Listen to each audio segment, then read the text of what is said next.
So I grew up in Mumbai in a family which is a small jeweler family. Small as in not very rich, but doing generally fine. And it was in a area which had a lot of mill workers. So our shop was in a mill worker area near Cotton Green. So that's where basically I actually lived and grew up with different kind of people. And, my neighbors were teachers, laborers, factory workers, and all kind of people. So that's the kind of childhood environment I had. I also grew up in a very small space, as in India we call it a chawl, where basically just a very small room that the whole family is in, and there are shared bathrooms and such. In terms of the family itself, my father, although he had a degree, and although we are a Marwadi community, which is typically businessmen who don't necessarily go for being professionals, at least not many of them at that time. And at the same time, he had a degree and he had a mindset which was very different from many people in the family. So that was my father. And my mother was someone who really didn't have much education. And she had a childhood which was quite traumatic in a certain way. And also the family we lived in, the extended family, which is a joint family. We lived alone separately, but there were many others, sisters and brothers and other people all involved around us. And they had a lot of impact on my mother in a what I would call negative way, in the sense of stress and doing all the responsibilities for the extended family and just being demanding and critical and things like that.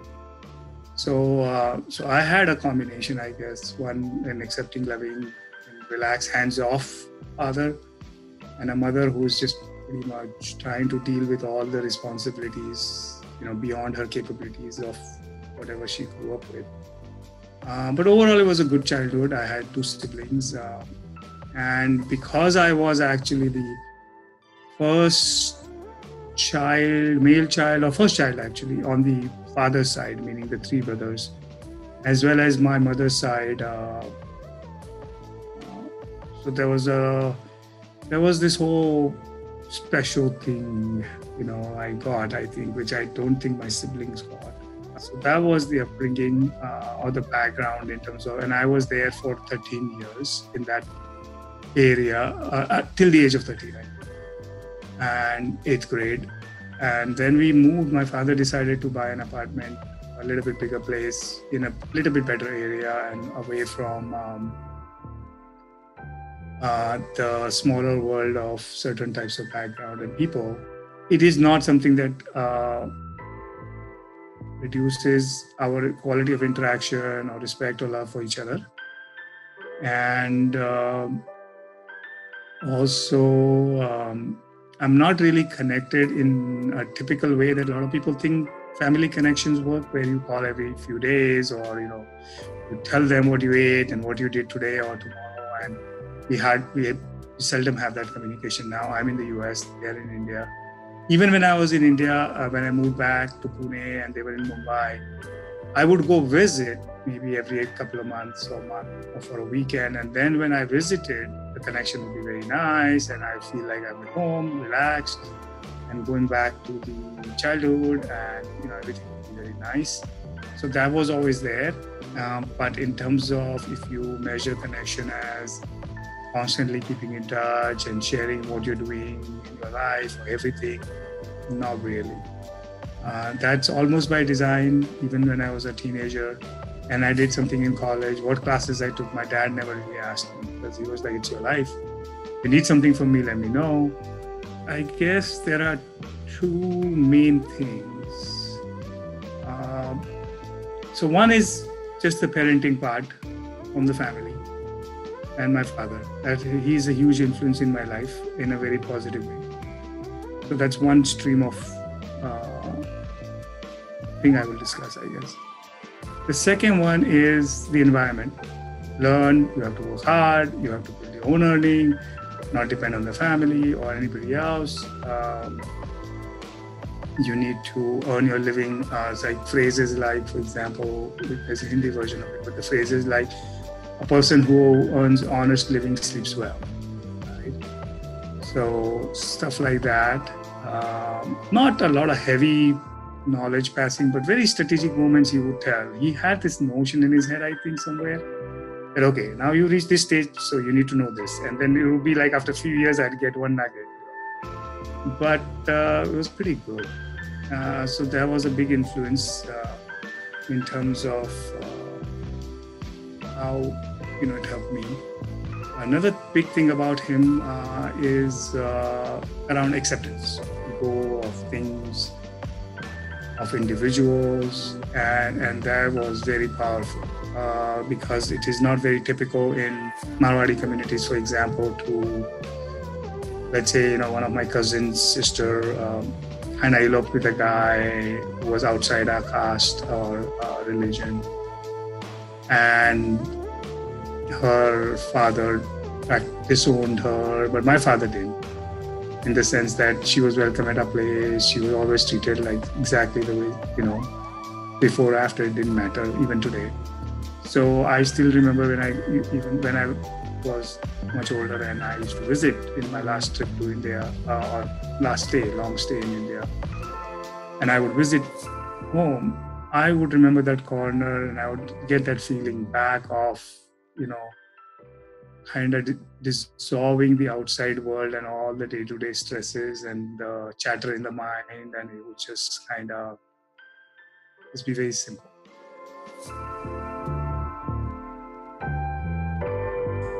I've never really had that unsafe feeling, even though I have lived in the US in the first round for 11 and a half years and now already 2.5 years, or anywhere practically. There are some instances, of course, which everybody has in life, but not really from a standout in the crowd perspective, or being targeted, or being different from a community, or I've never really had that feeling. And the distinction I make in that is privileged is like having a lot of money or having everything thrown at you completely, where you just, excess, I guess, right? Or doors just opening for you, because of the place or race or anything. So I didn't really have that, but I feel blessed in the sense that for whatever I wanted to make an effort for, I had always had the support. So if I needed some money for school, college, or some opportunities, so long as I did my bit, the support was there. It wasn't like I was fighting the system or I was fighting, major adversity in terms of what I wanted to do. So interestingly, discrimination to me has, I have seen it from childhood in a way that most people don't even see it as a discrimination. And in my own house too. So as much as everything is great, the discrimination that I saw, and that is in my psyche, I guess, for life, and is the discrimination between a girl child and a boy child, in terms of in a traditional family in India, where my sister didn't have the same opportunity I had, even if she showed interest and hunger to learn, and she is intelligent. My sister's intelligent as much as I am. No one is, so I don't think that was an issue. I think she was quite hungry also when she went to college, in terms of doing something. And as soon as her world was expanding, there were constraints put very subtly and things like that. And that happened to my sister, to my cousins. Again, I'm talking about the girl childs in my direct family as well as my extended family. So that I always felt growing up, and I was as much as I could do given my own age. So if I'm 17 and she's 15, how much can I champion her cause, right? And the interesting story is that same person, when I moved back to US 2.5 years ago and I was looking for a job, gave me 3 references and one of them turned into a job for me. So surely there's no discrimination anywhere and only help, right? So I would say the darkness or what I call emotional darkness was basically just feeling like I am living a very routine life. I am just working. I am just doing my duties, but I don't have any creative expression, or I don't have, these are the things that I want to do or be, that my world was narrowing down because I had been married. I was here in the US. I had a good job, which was busy, doing well. And then there were emotional connect and alignment issues between me and my wife, then wife. And simply because we, wanted different, we grew up differently, or priorities were different in terms of internal happiness versus outward success. So outwardly, everything is fine. The American dream from a perspective of a house, an SUV almost, great job, nice company, everything else. However, somewhere internally, there's a lot of dissatisfaction I had because of lack of feeling of connection, lack of feeling of meaningfulness, and a few specific, more detailed things in terms of our relationship, my relationship with my wife, and how that was on a day-to-day basis. And that was specifically hard for both of us. I have made difficult and unconventional decisions, especially for a person who grew up in India. And that was a decision to get separated and then go for divorce is super unconventional.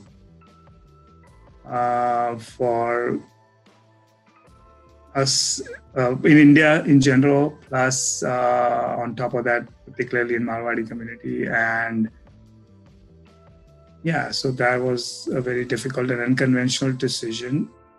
And after that was to give up a high-paying job and become an entrepreneur instead of just trying to chase that job again or keep doing that.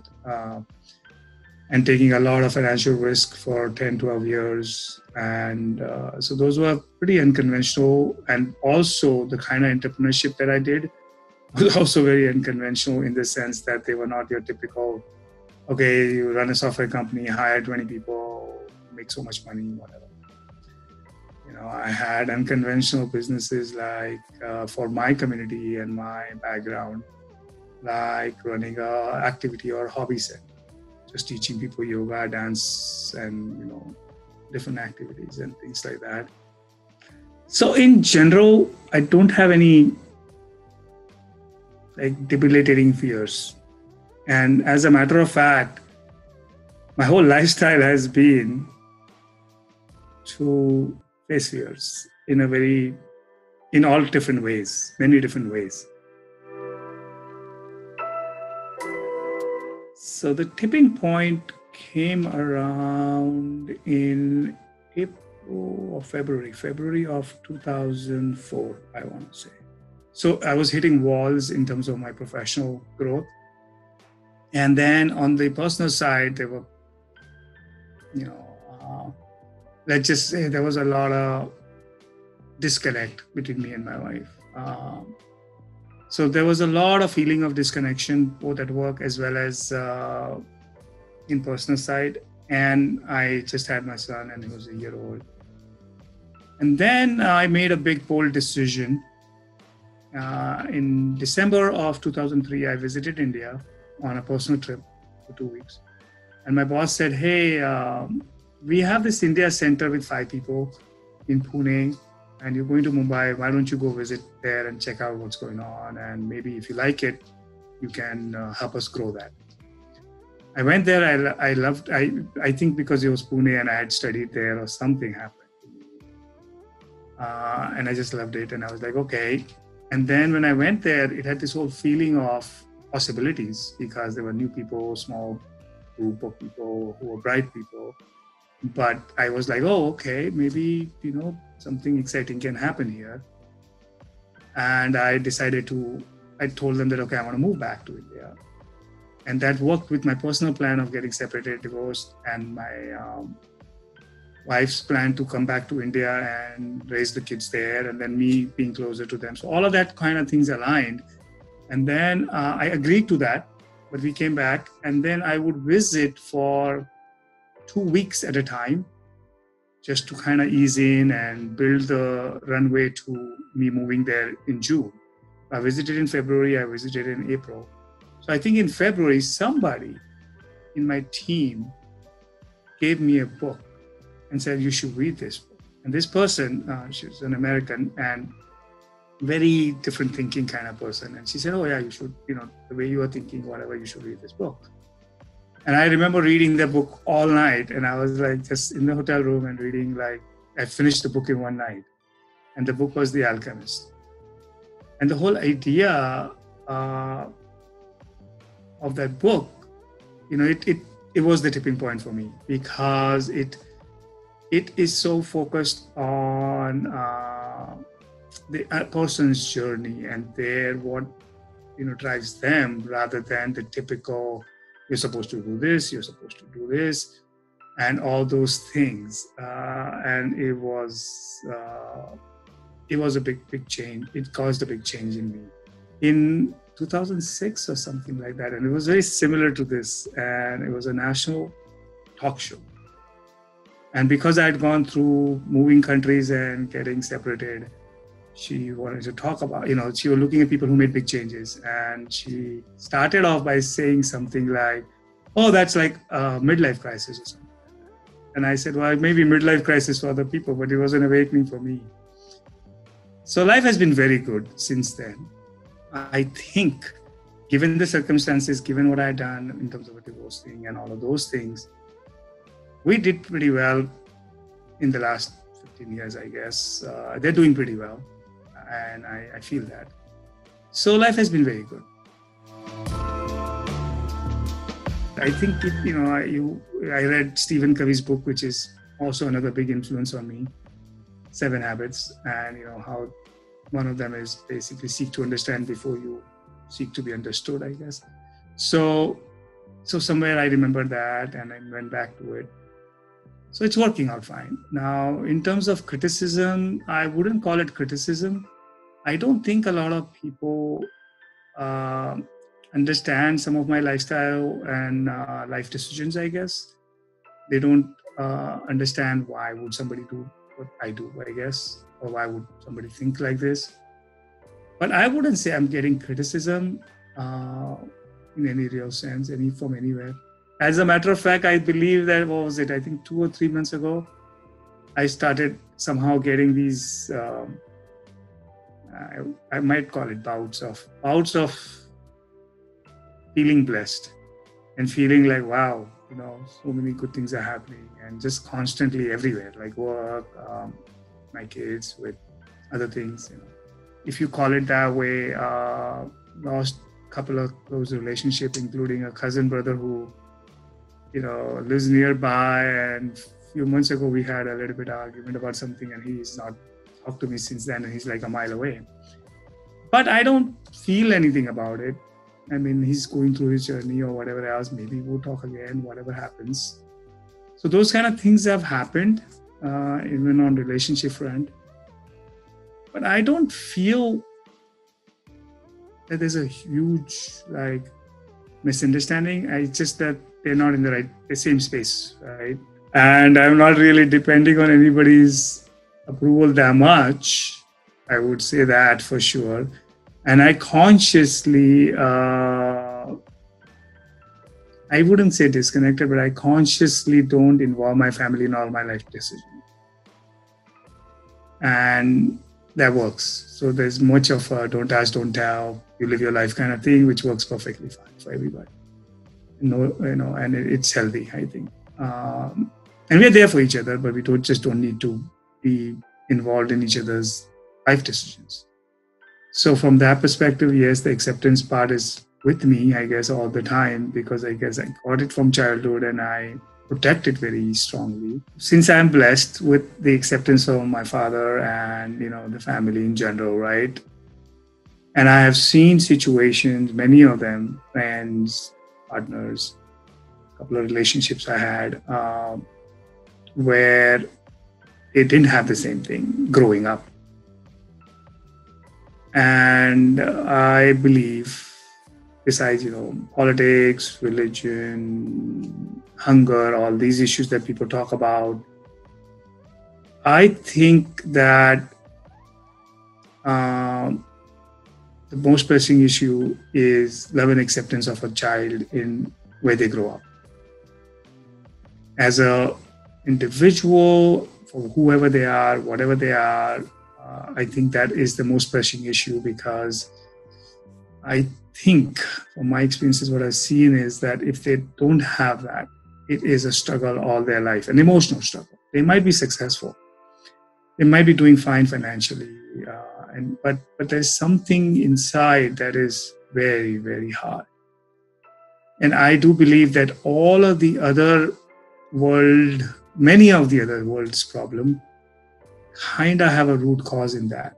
So in that sense, I think if somehow we could wave a magical wand and get all the parents to just love and accept the children as they are, I think it will make a huge difference. Not really. I don't really have anybody who I consider as made life hard for me. I mean, no. I can't even pinpoint anybody.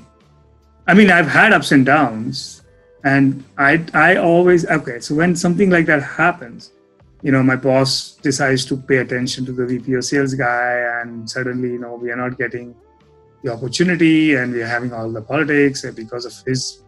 But then, after some time, or my divorce situation, or whatever else, after some time of initial frustration with it, I pretty much get back into the mode of, that's who they are, that's what they believe. They have a right to run their business the way they want to. They have a right to want they want. And so I never turn it around and say, oh, you're causing problems in my life. I kind of try to say, okay, so this is what it is. Now, what are you going to do, right? So I don't really have anybody I can point to in terms of who made life difficult for me. I have no anger or regret about any of these things, because I think even the difficult situation, what appeared difficult, or initially when they appeared difficult, is the way I grew, and is the way I learned to be happier also, right?